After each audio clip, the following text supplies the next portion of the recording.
Assalamualaikum warahmatullahi wabarakatuh. Om Swastiastu, Namo Buddhaya, salam kebajikan. Publik seringkali diajak marah oleh potongan narasi, tapi jarang diajak berpikir lewat fakta yang utuh.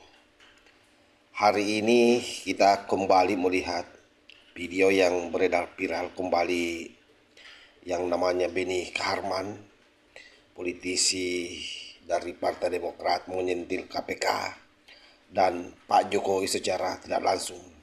Itu terkait soal kasus Hambalang yang mangkrak sahabat.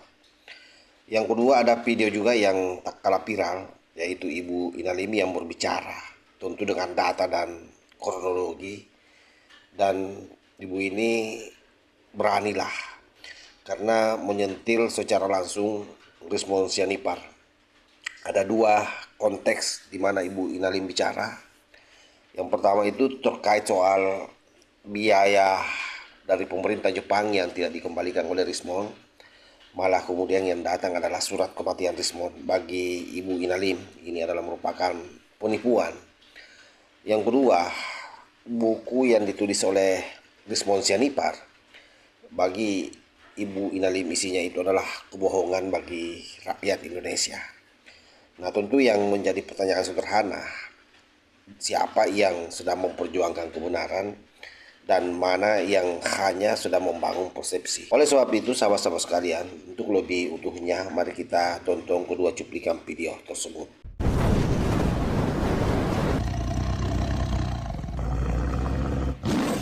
Kasus Hambalang Pak Kedua mangkrak dibangun. Padahal bukan kesalahan pemerintah.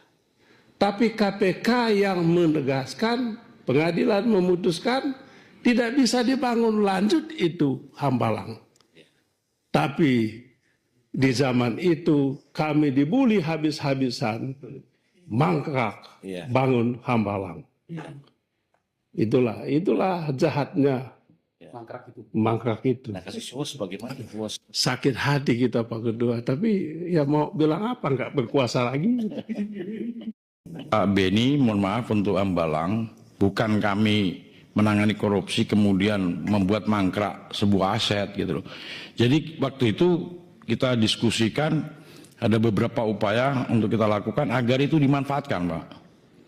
Tetapi seluruh ahli mengatakan akan lebih banyak mundurutnya kalau dimanfaatkan karena struktur tanahnya itu sangat rentan untuk itu. Jadi kami juga tidak serta-merta kemudian meminta untuk tidak dimanfaatkan, itu ahli yang bicara. Sehingga ya dengan terpaksa tidak dimanfaatkan gitu loh. Dalam video ini jelas, Beni Kaharman menyampaikan tudingan keras. Ia mengisyaratkan bahwa KPK kala itu sengaja dimangkrakkan oleh penguasa. Dan seolah-olah Demokrat menjadi korban dari proses yang tidak adil. Tentu karena penguasa memangkrakkan KPK, itu juga dilakukan dalam rangka memangkrakkan Hambalang, itu maksudnya sahabat ya. Masalahnya bukan pada kerasnya nada, tetapi pada rapuhnya pondasi argumen. Ketua KPK, ya kita dengar sendiri secara terbuka menjelaskan bahwa proyek yang dipersoalkan tidak dilanjutkan itu bukan karena intervensi politik, melainkan karena rekomendasi ahli yang menyatakan bangunan tersebut berdiri di atas tanah labir dan berisiko membahayakan manusia. Tentu di titik ini sahabat, narasi Beni Kaharman mulai runtuh.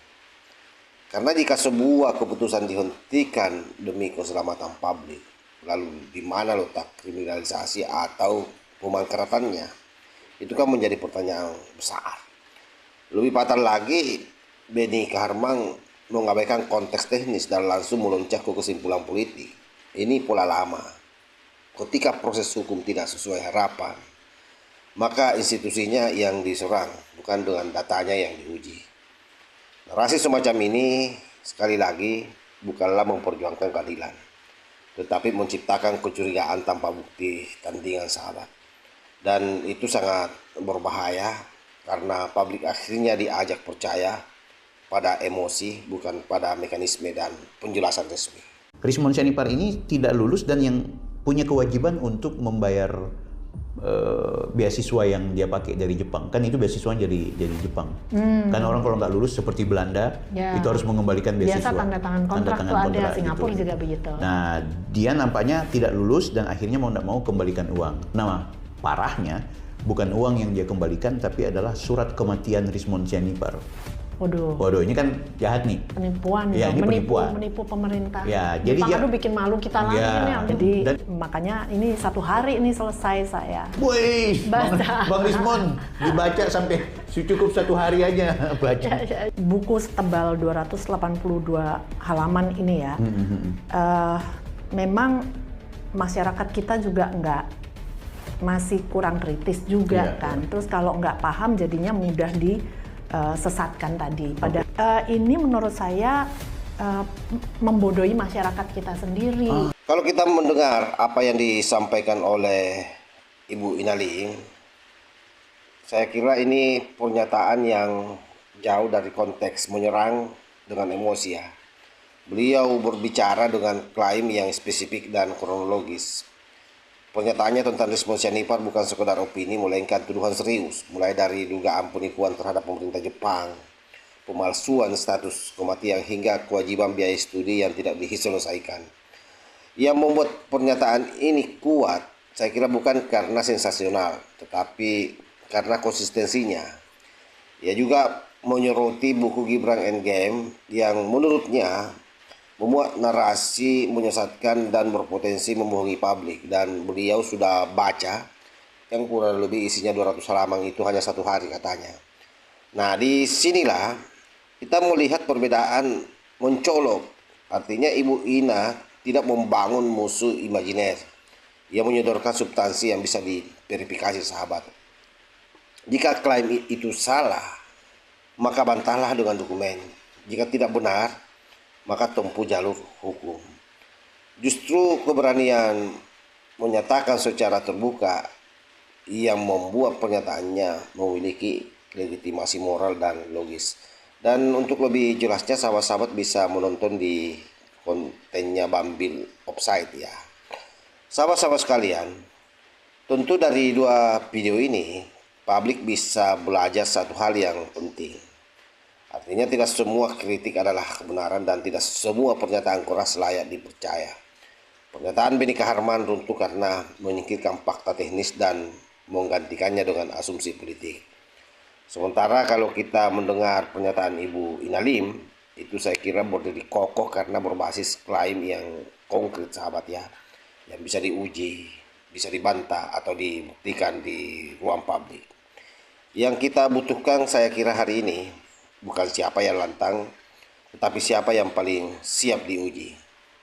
Demokrasi tidak rusak oleh kritik, tapi demokrasi rusak oleh narasi tanpa tanggung jawab.